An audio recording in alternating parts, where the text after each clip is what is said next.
বিয়েটা বেশ ধুমধাম করেই হলো, কিন্তু আমার মনে শান্তি নেই। ভয়ে ঘরের ভেতরে ঢুকতে পারছি না। এত ভয় আমি ভূত জিনকেও পাইনি যতটা ওই হিংসিকে ভয় পাচ্ছি। আমি বাসর ঘরের দরজায় দাঁড়িয়ে আছি। আমার ইতস্ত দেখে বন্ধুরা এলো। আমি মনে মনে একটু স্বস্তি পেলাম। যাক, অন্তত সবাই মিলে এখন তাস পেটানো যাবে। বন্ধুদের মধ্যে থেকে সজীব এসে বলল, কিরে দোস্ত, তোর বউ ঘরের ভিতরে, তুই এখনো বাইরে যে? আরে দোস্ত, তোদের জন্য অপেক্ষা করছিলাম, চল সবাই তাস পেটাবো। ওদের মধ্য থেকে মিরাজ বলল, তোরা সবাই তাস পেটা, আমি ওর বউয়ের সাথে গিয়ে বাসর করি। মিরাজের বদমাইশি কথা শুনে সবাই হো হো করে হেসে উঠল। সবাই আমাকে জোরপূর্বক বাসা ঘরে ধাক্কা মেরে ঢুকিয়ে বাইরে থেকে দরজা লাগিয়ে দিল। হিংসিটা বিছানায় বসে গড়গড় করছে, যেন একটু পরেই আমাকে খেয়ে ফেলবে।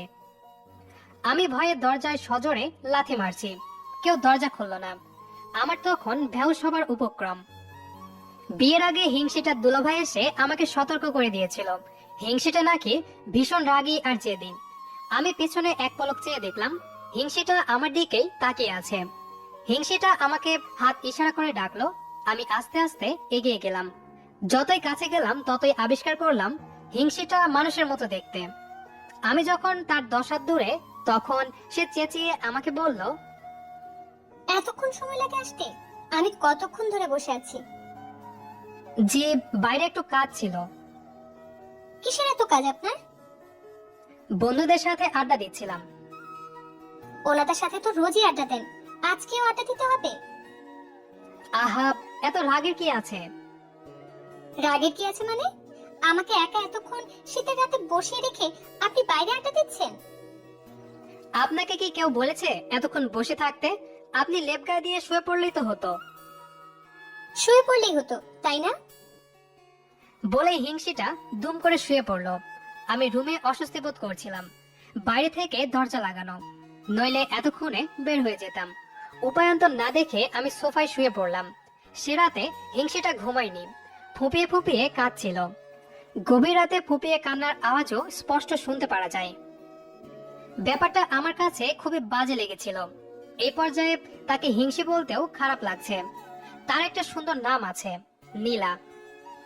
নীলার কাজল টানা চোখগুলো আমার ভীষণ প্রিয়। নীলাকে আমার পছন্দ হয়নি তা না, সমস্যা হলো আমি কখনো বউয়ের আঁচল ধরে থাকতে চাই না। আমি সব সময় মুক্ত থাকতে চাই, নিজের ইচ্ছে মতো চলতে চাই। বউয়ের এটা করো না ওটা করো না এসব শুনতে রাজি নয়। ভাবছেন তাহলে বিয়ে কেন করলাম? মা ভীষণ অসুস্থ, তাই বিয়েটা করতে বাধ্য হয়েছে। এরপর বাকিটা ইতিহাস। খুব সকালে ঘুম থেকে ওঠার অভ্যেস আমার নেই। ঘুমের মধ্যেই খেয়াল করলাম হঠাৎ ঠান্ডা পানি ছিটা এসে লাগলো। লাফ দিয়ে উঠে দেখি নীলা চা হাতে নিয়ে দাঁড়িয়ে। নীলা আমার সামনে খুবই কম আসতো, সারাদিন নিজেকে কাজকর্মে ব্যস্ত রাখতো। বিয়ের দ্বিতীয় দিনের ঘটনা। নীলার ভেতর আবার সেই হিংসি ফিরে আসবে ভাবতে পারিনি। আমি সোফায় গিয়ে ঘুমাবো, ঠিক সেই মুহূর্তে হিংসি হুঙ্কার দিয়ে উঠল। এই যে মিস্টার, গতকাল প্রথম রাত বলে কিচ্ছু বলিনি, আসুন বিছানায় এসে ঘুমান। কেন? কেন মানে? শীতের রাত, সর্দি জ্বর হলে আপনার পেছনে খাটবে কে? আমি ইতস্তত করতে করতে নীলার গা থেকে লেপটা কেড়ে নিয়ে গায়ে দিয়েছি। নীলা চেঁচিয়ে উঠল, আরে আরে, আমি কি গায়ে দিব? আমার ঠান্ডা লাগবে তো। আমি নীলাকে একটুখানি লেপ দিয়ে শুয়ে শুয়ে ভাবছি, নীলাকে কি আসলে হিংসি বলা ঠিক হচ্ছে? ওর ভিতরে কেমন যেন একটা মায়া মায়া ভাব আছে, সেটা ও জোর করে আড়ালে রাখতে চেয়েও পারে না। আমি হঠাৎ খেয়াল করলাম নীলা লেপের তলায় আমার গা ঘেঁষে থাকার চেষ্টা করছে। আমি অনেক অসহায় বোধ করছি। শেষমেশ এই মেয়ের মুহূর্তে আমাকে কি হার মানতে হবে? আমি নিরীহ প্রাণীর মতো আত্মরক্ষার চেষ্টা করলাম। নীলা লেপটা মুড়োমুড়ি দিয়ে আছে। আমি হালকা করে ওকে ধাক্কা মেরে সরালাম। নীলা চেঁচিয়ে উঠল, ধাক্কা মারলেন কেন? আপনি আমাকে জড়িয়ে ধরেছেন কেন? 100 বার ধরবো, তাই বলে ধাক্কা মারতেন? আমার অস্বস্তি লাগছিল, তো আমি কি করব? আপনাকে লেপের তলায় ডাকাই ভুল হয়েছে, বের হন এক্ষুনি। নীলা রেগে গেছে। রেগে গেলে ও লাথি ঘুতা সব একসাথে মারে। আমি লাথি ঘুতা সহ্য করতে না পেরে বের হয়ে গেলাম। তারপর আবার সোফায় গিয়ে শুয়ে পড়লাম। ও আল্লাহ, সমস্ত রাজ্যের ঠান্ডা আজ ঢেলে দিয়েছেন যেন। ঠান্ডায় জমে যাচ্ছিলাম। লেপের তলায় ঝগড়া করা উচিত হয়নি। নিজের পায়ে নিজেই কুড়াল মেরে দিয়েছি। আমি সোফা থেকে উঠে বিছানায় গিয়ে লেপের ভেতরে ঢুকেছি। নীলা চেঁচিয়ে উঠল। আবার আসছেন? বের হয়ে যান, নয়তো চুল ছেড়ে ফেলবো। আমি নিরীহ প্রাণীর মতো বের হয়ে গেলাম আর অপেক্ষায় রইলাম কখন নীলা ঘুমায়। আর আমি টুপ করে লেপের ভেতরে গিয়ে ঘুমিয়ে পড়ি। এক সময় সেই মহেন্দ্রক্ষণ এলো। নীলা ঘুমালো আর আমিও বিজয়ের মতো হাসি মুখে লেপের ভেতরে গিয়ে ঢুকলাম। সকালে ঘুম থেকে উঠে আবিষ্কার করলাম আমার লুঙ্গি নেই। নীলা আমার দিকে তাকিয়ে বলল, কি হয়েছে? মুখটা এমন ফ্যাকাশে হলো কেন? আমার লুঙ্গি কই? লুঙ্গি নেই কেন? আপনি ঘুমে করে এত গড়াগড়ি করছিলেন যে লুঙ্গি খুলে গেছে। আমার বুঝতে বাকি রইল না এটা নীলার কাজ। আমার লুঙ্গিটা দেন, আমি বাথরুম যাব। লুঙ্গি ছাড়াই যাবেন, ইহা আপনার শাস্তি। ও আল্লাহ, বাঁচাও আমারে। এখন আফসোস করছি, লেপের তলায় না আসলেই ভালো হতো। লুঙ্গিটা দিন প্লিজ। হুম, একদম না। দিবেন না? না। আমার প্রচন্ড রাগ হচ্ছিল আর শীতও লাগছিল। লজ্জা সব উড়ে গেছে আমার, তাই লুঙ্গি ছাড়াই লাফ মেরে উঠলাম। নীলা চোখ ঢেকে ফেললো। লাফ তো মেরে উঠলাম, কিন্তু বাইরে যাব কি করে? হারামিটা একটা কাপড়ও রুমে রাখিনি। কোথায় সরালো সব?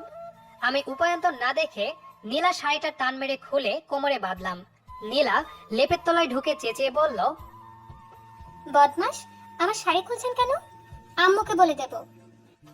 আপনি আমার লুঙ্গি খুলেছেন কেন? আমিও আম্মুকে বলে দেব।